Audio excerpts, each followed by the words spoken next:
네, 오늘 열왕기상 19장 말씀 나누면서 은혜 받는 시간 갖기를 원합니다. 여러분 지난 시간에 은혜와 은총을 이른비와 늦은비의 비유를 통해서 함께 은혜 받는 말씀을 나눴습니다. 다시 말해 하나님께서 우리를 사랑하시는 방법은 두 가지라는 거예요. 하나님의 방법. 그 하나님의 방법이 은혜와 은총인데 그 은혜는 뭐냐 봤더니 이른비를 통하여 땅이 굳어져 있는 거, 가뭄에 비가 없어가지고 땅이 갈라지고 굳어져 있는 그 땅을 먼저 이른비를 부음으로 어떻게 하는 거냐? 그 갈라짐으로부터 윤기가 나게끔 땅으로 회복시키는 거죠. 사실 땅이 굳어졌다는 것은 돌 아니겠습니까? 흙이 굳어지면 돌이 되는 거잖아요. 그러니까 돌을 굳어진 것을 없애가지고 흙으로 만드는 그 작업. 우리가 딱 봤을 때는 그게 말이 쉬운 것 같지만 지금 제가 비유한 것처럼 이미 돌이 된 마음, 돌덩어리가 된 마음이나 돌덩어리가 된 생각과 행동을 돌이켜서 새로운 것을 꽃피우게 하는 것은 너무나 어려운 일이죠. 그런데 하나님께서는 그 어려운 것에 있어서 은혜를 베푸셔서 그 돌을 뭐로 만드냐? 옥토로 만드는 작업을 하는데 그게 회개다. 그래서 이른비를 주시는 것. 다시 말해 하나님이 우리에게 은혜를 베푸시는 것은 우리가 뭘 알 수 있냐면 그 목적이 우리를 뭐 하기 위함이다? 회개하게 위함이다. 라는 걸 알아주시면 좋겠습니다. 그래서 오늘 말씀 전하기 전에 제가 나누었는데 회개와 재씻음이 쌍둥이 같은 거예요. 쌍둥이. 쌍둥이는 이 배 안에서는 엄마의 뱃속에서는 누가 먼저고 누가 나중에 없죠. 왜냐면 동시에 어떻게 되는 거냐면 엄마 안에 그 속에 이제 난자 안으로 들어왔기 때문에 동시에 들어온 거죠. 만약에 0.0000초만 틀려도 사실은 틀리면 안 됩니다. 왜냐면 하나가 이제 형성이 되기 때문에. 그러니까 쌍둥이가 만들어지는 것은 거의 동시에 만들어지는데, 그리고 또 엄마의 뱃속에서는 동시에 작용을 하죠. 엄마가 주는 영양분이나 사랑을 어떤 배 안에 있는 쌍둥이 한 명은 많이 받고 어떤 쌍둥이는 적게 받는 게 아니죠. 모두가 다 동일하게 같게 받습니다. 그런데 차이가 있다면 뭐냐면 이 세상에 나올 때는 뭐가 되는 거예요? 먼저 그 조금이라도 먼저 나온 자가 형이 크고 뒤에 나온 자가 아들이 된다는 거죠. 다시 말해 하나님의 은혜는 회개와 죄쓰심이 같이 한 속에 있는 건데 그것이 우리라는 세상에 몸을 가진 자에게 일어날 때에는 먼저 일어나는 게 뭐냐면 회개라는 거예요. 그래서 회개하지 않는 자에게는 죄쓰심이 없어요. 죄쓰심이 없어요. 우리는 간혹 생각할 때 죄를 씻어서 회개했다라고도 생각을 하죠. 이것은 그 하나님을 모르는 원죄의 씻김이 아니에요. 여기서의 회개를 통해서 죄를 씻었다는 것은 징계를 얘기하는 의에 관한 거예요. 다시 말해 내가 잘못을 했고 허물을 저질렀고 맡은 바 책임을 충실하지 못했을 때는 그걸 갖다 씻게 해줌으로 회개할 수 있어요. 근데 지금 말하는 은혜의 영역에서는 그건 아니다. 은혜의 영역은 하나님을 모르거나 하나님을 떠난 자들에게 임하는 게 은혜라는 거예요. 그래서 회개가 먼저 일어나고 그 다음에 회개한 자들에게 어떤 일이 벌어지냐? 죄쓰심이 벌어지는 거예요. 그래서 예수님이 세례 요한을 통하여 이 땅에 오셨을 때 세례 요한이 뭐부터 합니까? 회개를 시키죠. 그래서 하나님 앞으로 많은 자들을 돌아오게 하죠. 그리고 돌아온 후에 어떤 일이 벌어지냐면 예수님이 십자가에 못 박혀 돌아가시는 일이 벌어지는 거죠. 그 돌아온 자들만 예수 그리스도의 십자가를 하나님이 자신을 구원하는 은혜로 아는 거예요. 그러면 회개하지 못하고 돌아오지 못한 자의 눈에는 예수 그리스도가 십자가에 못 박혀 돌아가신 게 어떤 거예요? 하나님의 은혜가 아니죠. 은혜로 볼 수가 없는 일이 벌어진다라는 걸 깨닫는 저와 여러분 되기를 원합니다. 다시 말해 하나님은 회개를 통해서 우리에게 보내주십니다. 하나님의 사람들을 보내주십니다. 세례 요한도 보내주시고 예수님의 제자들도 보내주시고 또 오늘날에 있어서 믿음의 선조들도 보내주시고 교회 안에서 역사하는 장로님이나 목사님이나 임직자들을 또 보내주시고 또한 교회 안이 아니더라도 우리가 일상적인 생활을 하는 우리의 사업터나 우리의 가정에서도 늘 하나님이 우리를 뭐합니까? 회개할 수 있도록 보내주는 사람들이 있다 없다. 있다라는 것을 깨닫는 저와 여러분 되기를 원합니다. 근데 그 사람들을 통해서 회개를 하면이에요. 회개를 하면 어떤 일이 벌어지냐? 죄쓰심이 벌어지는 거죠. 이 죄쓰심에 사실은 베드로의 영역을 보면 베드로가 예수님이 오셨음에도 불구하고 다른 자기들의 친구들은 예수님을 스스로 따라서 이분이 그리스도야 라고 하면서 그분과 말씀을 나누는데 베드로는 뒤늦게 합류를 한단 말이에요. 베드로는 여전히 요한복음에서 보면 뭐하냐면 고기를 잡고 있어요. 그럴 때 누가? 예수님께서 친히 베드로를 찾아가셔요. 근데 이때 예수님이 찾아가시는 것은 예수님이 죄를 씻어주려고 찾아간 게 아니라 베드로를 뭐하게 만들려고 회개하려고 찾아간 은혜였다는 걸 깨닫기 바랍니다. 그래서 예수님의 말씀을 듣고 베드로가 어떻게 되냐면 무릎을 꿇고 저는 뭐라고요? 죄인입니다. 선생님이시여 저를 떠나십시오. 저는 죄인입니다. 라는 고백을 한 거예요. 그 고백 속에는 먼저 뭐가 들어가냐면 회개가 들어가고 그 다음에 죄쓰심이 이루어지는 게 일어난다는 걸 우리는 깨닫는 저와 여러분 되기를 원합니다. 또 하나는 하나님의 사랑은 우리에게 은총을 주시는데요. 이 은총은 실제적으로 늦은 비를 통해서 하나님의 역사가 일어나는 거예요. 하나님이 늦은 비를 안 주셨다면 이스라엘 사람들은 굶어 죽어요. 왜냐면 이스라엘의 목초지에 과실을 맺을 수 있는 그와 같은 농작물이 번성함이 없는 거죠. 근데 이때 늦은 비를 하나님이 주시기만 하면 어떤 일이 벌어지냐면 이스라엘인들은 놀라운 추수의 기쁨을 누릴 수 있는 거예요. 그래서 이것을 우리 뭐라고 하냐면 은총이다 라고 봐야 되겠죠. 은총은 회개한 자들이 혹은 은혜 가운데 있는 자들에게 특별하게 주시는 하나님의 돌보심이에요. 은혜를 받았다고 해도요, 여러분, 은총을 못 느끼고 살 수 있어요. 왜냐면 은혜를 받아서 회개를 했고 죄를 씻어줬지만 다시금 어떻게 하는 거예요? 이방신을 섬길 수 있어요. 그리고 그렇게 했지만 예수 그리스도를 따르지 않을 수가 있어요. 이 예는 어디서 나오냐면 부자 청년에게서 나올 수가 있어요.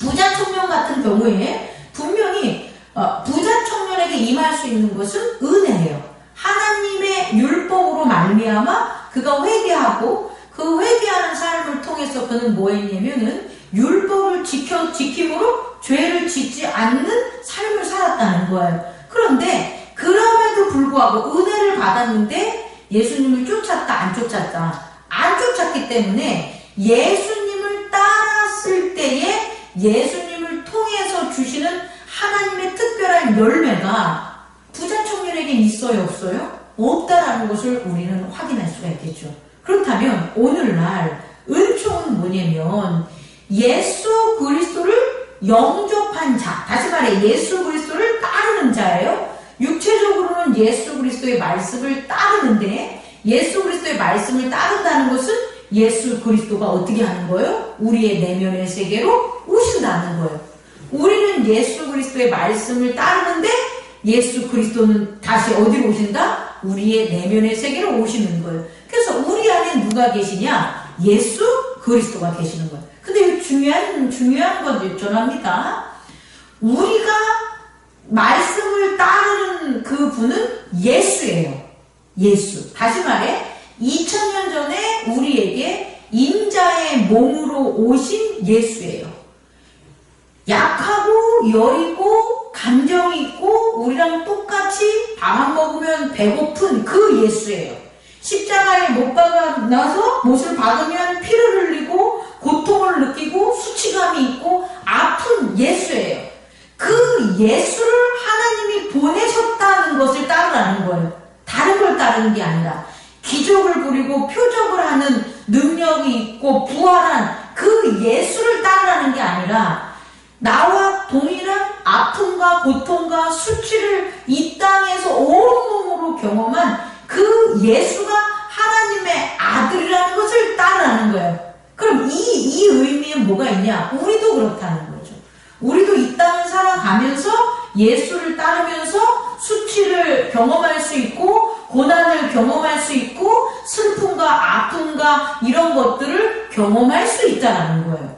예수를 따르는데 이 모든 것들을 나한테 없애주세요 라는 기도는 상당히 불손한 기도고 이루어지지 않는 기도예요. 이건 해나마나 이건 정말 자기의 이기적인 의지만 반영될 수 있는 기도입니다. 실제적으로 우리가 기도할 건 뭐냐면 우리는 아파할 수 있고 슬퍼할 수 있고 고난받을 수 있고 수치당할 수 있고 실패할 수 있다는 거예요. 왜? 그 예수를 따라가니까. 그런데 중요한 것은 그 예수를 따를 때에 우리 안에는 놀라운 부활에 태초부터 선재하시고 마지막 날에 임하시는 그 놀라운 그리스도가 계신다는 거예요. 그래서 우리는 우리의 내면의 세계와 외연의 세계가 하나인 것처럼 예수와 그리스도의 내면의 세계와 외연의 세계가 하나인 예수 그리스도와 함께 살아갈 수 있다는 거예요. 이것이 뭐가 되냐? 은총이라는 거예요. 이 은총이 있는 자들, 그 은총 받은 자가 저와 여러분을 있기 바랍니다. 그래서 두 번째로는 이렇게 은혜와 은총 받은 자, 특별히 은총 받은 자에게 있어서의 변화가 있다는 거예요. 은총, 다시 정리하면 예수를 따랐더니 누가 우리 안에 있다? 그리스도가 있다. 근데 이게 동시에 일어나는 거지 이게 분리되는 게 아니라는 거예요. 그리스도는 우리 안에 있는데 우리는 예수를 안 따른다. 일어날 수 없고요. 예수의 육체적인 그 고난을 받은 예수, 십자가 예수를 우리가 따르는데 우리 안에 그리스도가 없을 수 없는 거예요. 이거는 동전의 양면처럼 시간 차원이 틀릴 뿐 동일한 세계 안에서 발생한다는 것을 꼭 명심하는 저와 여러분 되기를 원합니다. 그래서 이런 자들에게 일어나는 변화가 있는데 그 변화가 뭐냐? 따라해보세요. 음성을 보는 자가 된다. 음성을 보는 자. 되게 어려운 말입니다. 이게 무슨 말이냐면 우리가 살아가는 세상은 음성을 뭐 해야 돼요? 귀로 들어야 돼요. 음성은 귀로 듣는 거예요. 그래서 음성을 귀로 듣는다는 것은 다른 말로 보여지는 것을 보는 거예요. 보여지지 않는 것은 볼 수가 없다는 거예요. 우리의 몸이 사용되는 것에 있어서 철저하게 지각을 통한 경험의 세계에서만 살 수 있다는 거예요. 뭐에도 말씀에서도 눈으로 보여지는 것들, 선지자를 통해서 눈으로 보여지는 것들, 제단에서 제사를 드림으로 제단에서 보여지는 것들, 그런 것들만 우리는 뭐하냐? 경험할 수 있다는 거예요. 이게 우리가 살아가는 세상이라는 거예요, 여러분. 그런데 은혜와 은총이 있는 자, 특히 은총으로 우리 안에 그리스도를 내주한 그리스도를 섬기면서 사는 사람에게는 어떠한 변화가 일어나면 이렇게 지각을 통해서 경험하지 않는 일들이 벌어진다는 거예요. 지각을 통해서 경험하는 것이 아니라 비전을 통해서 경험하는 자들이 일어난다는 거예요. 이 비전이라는 건 뭐냐면 앞으로 일어날 일들, 예정된 일들을 보는 거예요. 그러니까 예정된 것들이 일어나려면 시간적으로 미래가 돼야 되는 거죠. 그런데 미래가 되지 않았는데 미래에 일어날 수 있는 것을 보는 거예요. 그게 비전이에요. 비전을 가진 자, 우리가 생각할 때 비전을 가진 자가 영어로 말하면 비전업을 자체가 눈으로 보다. 그런데 그 눈으로 보다는데 뭘 눈으로 보냐면 보여지는 것을 보는 게 아니라 보여지지 않는 것들을 보는 게 비전이라는 거예요. 동일하게 눈으로 보여지는 건데 무엇을 보느냐의 차이를 깨닫는 저와 여러분 되기를 원합니다. 다시 말해서 예수의 비전으로 본다는 것은, 예수의 비전이 있다라는 것은 뭐냐면, 그리스도의 비전이 있다라는 것은 이미 이루어진 예정된 하나님의 나라, 다시 말하면 이걸 한 글자로 말하면 하나님의 뜻 의지가 되겠죠. 하나님의 뜻 의지는 태초에 있지만 이미 마지막 세계까지 이루어진 게 하나님의 의지니까요. 그 하나님의 의지를 보는 게 바로 뭐다? 비전이라는 것을 깨닫는 저와 여러분 되기를 원해요. 그래서요, 이 몸이 작용을 하는데 어떻게 작용하냐면 음성을 듣는 게 아니라 음성을 보는 자, 소리를 보는 자. 이게 얼마나 이게 대단한 거냐면, 소리를 본다라는 것은 소리를 들었는데 보이는 거예요. 우리는 소리를 듣고 어딨어 이렇게 하잖아요. 나타나지 않는 거니까. 그래서 소리를 듣고 깨꼬리가 우는 소리를 듣고 고개를 돌려서 저 나무 위에 있는 깨꼬리를 보잖아요. 근데 그게 아니라는 거예요. 깨꼬리 소리를 들으면 뭐가 보이는 거예요? 나무 위에 있는 깨꼬리가 보이는 거예요. 근데 그 깨꼬리가 실제적으로 나무 위에 있는 게 아니라 나무 위에 있을 깨꼬리를 보는 거라고요. 여러분 이해할 수 있겠습니까? 다시 말해, 음성으로 보는 자가 생긴다는 거예요. 우리 몸의 변화가 은총받은 자들에서 일어나는 게 뭐냐면 음성으로 하나님의 나라를 보는 일들이 벌어지는 거죠. 자, 그에 대한 예를 제가 든다면 첫 번째로 천지창조가 있는 거예요. 천지창조를 보면 하나님의 뭐가 있습니까? 음성이 나타나죠. 빛이 있으라. 빛이 있으라라는 음성인데 뭐가 있는 거예요? 빛이 있어지는 거잖아요. 그 보이는 거라는 거예요, 여러분. 이게 동시적으로 일어나는 거예요. 빛이 있으라 하면 빛이 있어지는데 그 비전이 하나님의 의지 가운데 빛이 있어지는 예정이 있다라는 걸 우리는 깨닫는 저와 여러분 되기를 원합니다. 그러니까 뭐가 되는 거예요? 그 다음에 어둠과 빛이 나눠지는 것. 어둠이 쫓아나는 일들이 벌어지게 된다는 거예요. 하나님의 천지창조는 그리스도의 비전으로 이루어진 거고, 그 비전으로 이루어진 것은 음성을 듣는 게 아니라 뭐는 거다? 음성이 보이는 거예요. 그래서 우리는 하나님의 천지창조를 보면 뭐가 보이는 거예요? 하나님의 천지창조를 볼 수 있는 거예요. 그게 바로 첫 번째 음성을 보는 거고요. 두 번째는 예수님의 기적을 통해서 볼 수가 있어요. 예수님의 기적들을 통하면 예수님은 뭘 통합니까? 다 제자들에게 말씀으로 행하시잖아요. 어떤 말씀이냐, 우리가 이제 지금 다 떠오르는 거 하면은, 야, 너 지금 나가가지고 우리가 6월절 그 만찬 너와 나와 함께하는 그 언약식을 위해서 이렇게 집을 나가서 어느 모퉁이를 도르면은 거기에 나귀가 매여져 있을 거고, 또 어떤 얘기는 가가지고 어디 다락방 2층에 올라가면 그 주인이 너한테 다락방을 줄 거야. 이것은 예수 그리스도에 뭐야 되는 거예요? 말씀, 음성이죠. 그런데 실제적으로 그 음성을 듣고 그와 같은 것들이 일어났어요? 안 일어났어요? 일어났다는 거예요. 예수님은 음성을 했는데 그 음성대로 그 비전이 펼쳐진 거죠. 그래서 그 음성을 듣고 따라갔던 제자들은 그걸 갖다 확인할 수 있었다는 거예요. 다시 말해, 예수님이 하시는 말씀, 하나님의 말씀이 뭐가 된 거예요? 들려지는 게 아니라 보여졌다라는 것을 깨닫는 저와 여러분 되기를 원합니다. 마지막으로 오늘 열왕기상 19장에서 엘리야의 변화예요. 엘리야는요, 사실은 하나님의 음성을 보는 자가 아니라 듣는 자였어요. 하나님의 음성을 듣는 자였기 때문에 그에게는 하나님의 음성을 들었지만 여전히 두려움과 외로움에서 벗어날 수 없었다는 거예요. 왜냐하면 장차 일어날 일을 뭐하니까? 보지 못하니까. 보지 못하는 거에 따른 두려움에서 이 엘리야는 하나님의 음성을 불순종한 건 아니지만 그럼에도 불구하고 두려움 속에 살아갔어요. 그래서 어디까지 갔냐? 호렙산까지 간 거예요. 근데 여기서 호렙산까지 갔었을 때 엘리야의 마음은 뭐냐면 자기를 죽이려는 이사벨, 자기가 하나님의 그 제단에 불을 붙여가지고 그때에 이사벨의 그 섬기는 선지자들, 이방신을 섬기는 자들을 다 죽였잖아요. 그래서 자기는 이제 아무 걱정 없이 이스라엘이 어떻게 다시 회복돼서 하나님을 섬기는 나라가 될지 하고 마음의 편안함이 있었는데, 그리고 아합이나 이사벨 같은 악들은 다 하나님께서 제거해 주실 줄 알았는데 그게 아니라 이사벨이 더욱더 승질머리를 부리고 화가 나고 분노해서 이제는 엘리야를 잡아 죽이겠다고 해서 사람들을 보낸 거예요. 그럼 자기가 순종했던 거의 결과가 나타나지 않는 거잖아요. 그랬을 때 그는 어떻게 되냐? 그 두려움으로 도망을 치게 된 거예요.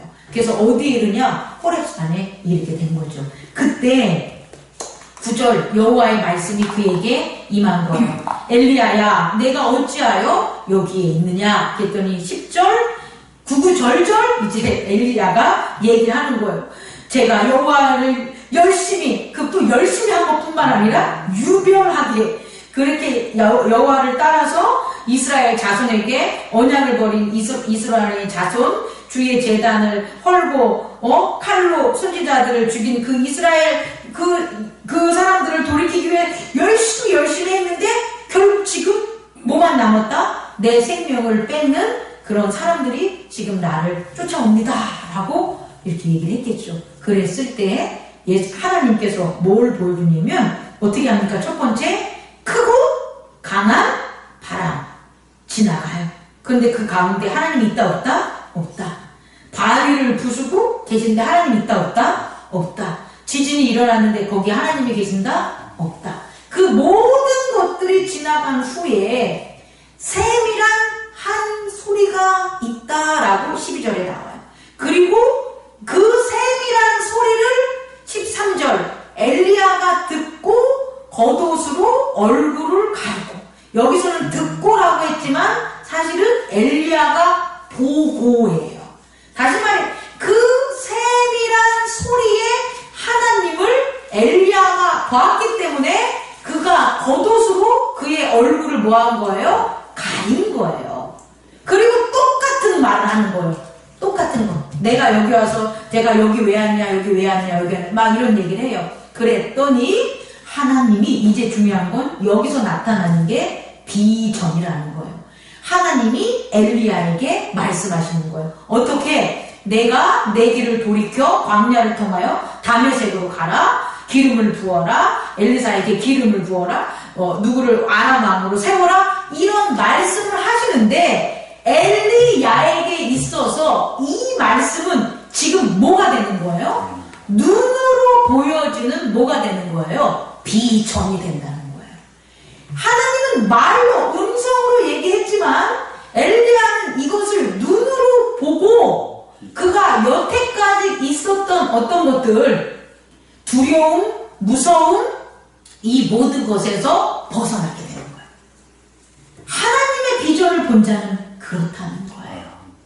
예수 그리스도가, 저는 그렇게 생각합니다. 예수 그리스도가 겟세마네 동산에서 육체의 겉사람으로 주여 얼마나 눈물을 흘리면서 하나님 앞에 기도했습니까? 이 잔을 옮겨주십시오. 이 잔을 옮겨주십시오. 그때까지는 저는 예수님이 하나님의 음성을 들었다고 봅니다. 그런데 하나님의 음성을 그의 육체가 보는 일은 거기서 일어났다고 봐요. 예수님께서 성령의 음성을 듣고 비전을 보고 제자들에게 보내는 것들은, 그것들은 예수님의 육체의 눈이 아니었겠죠. 근데 그때 겟세마네 동산에 있었을 때에 있어서의 예수님의 겉사람은 그 비전을 귀로만 들었는데 그 기도할 때 어떻게 되냐? 그 비전을 뭐로 보는 거예요? 눈으로. 음성을 눈으로 보는 일이 일어났다고 저는 믿습니다.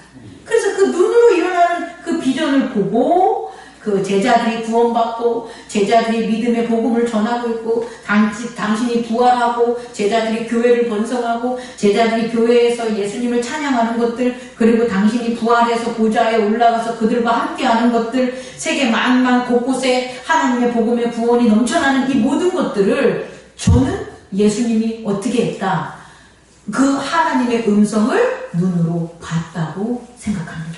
그 이후에 예수님은 180도 틀려졌기 때문이에요. 그 기도 이후에 예수님은 온갖 두려움에서 벗어나시고 오히려 하나님에게 영혼을 드릴 수 있는 십자가의 그 길로 터벅터벅 가셨던 것을 우리는 확인할 수 있기 때문입니다. 여러분, 말씀을 마치려고 합니다. 은혜와 은총 받은 자는, 은혜와 은총은 그냥 우리가 나 은혜 받았어, 은총 받았어, 이런 소유가 아니에요. 은혜와 은총은 우리를 변화시켜 주는 거예요. 근데 뭘 변화시켜 주냐면, 먼저 마음, 의지를 바꿔주셔서 죄를 떠나게 해주시고, 그 다음에 뭘 변화시키냐면 우리의 지각, 우리의 몸의 쓰임을 변화시켜 주는 거예요.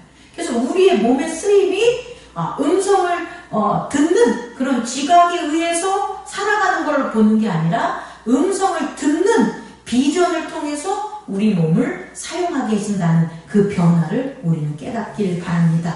그래서 뒤에 이어지는 엘리야의 그 모습들은 가히 놀라운 일들을 벌일 수가 있고, 엘리야가 병거 타고 하늘에 올라갈 수 있다는 건 사실 신약의 시대를 보면 예수님이 부활했던 거와 동일한 그런 하나님의 나타남이 아닐까 하고 제가 여러분에게 전할 수 있습니다. 그렇다면 우리는 이와 같은 은총으로 몸에 쓰임, 음성, 하나님의 음성, 성령의 음성을 귀로 듣는 것이 아니라 눈으로 보는 비전에 있는 우리의 몸을 사용할 때에 이미 부활의 확신 속에 부활한 몸으로 살아가는 저와 여러분이 됨을 또한 전하고 싶습니다. 이런 것들은 마지막으로 당부하면 노력과 의지나 열심으로 이루어지는 게 아니라는 거예요. 오직 하나님의 은혜와 은총. 오직 하나님은 부자나 가난하나 먼저 오나 늦게 오나 여자나 남자나 똑똑하나 안 똑똑하나 은혜와 은총을 동일하게 뭐한다? 우리들의 삶에 베푸신다.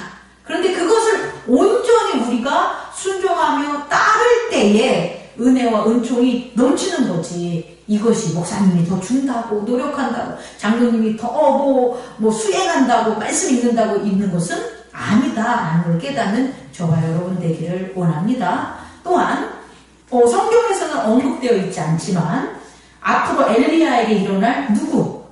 7,000명의 바알을 섬기지 않는, 아세라를 따르지 않는, 하나님을 온전히 따르는 7,000명의 선지자가 있다고 하시잖아요. 근데 그 7,000명의 선지자가 보입니까? 안 보이죠? 그 7,000명의 선지자는 하나님의 비전으로 엘리야가 본 자들이다. 하나님은 그 7,000명을 통해서 엘리야를 돕게 만들고, 그 엘리야를 돕는 자들은 엘리야를 통해서 하나님의 비전을 보는 7,000명이 있다라는 걸 깨닫는 저와 여러분 되기를 원합니다.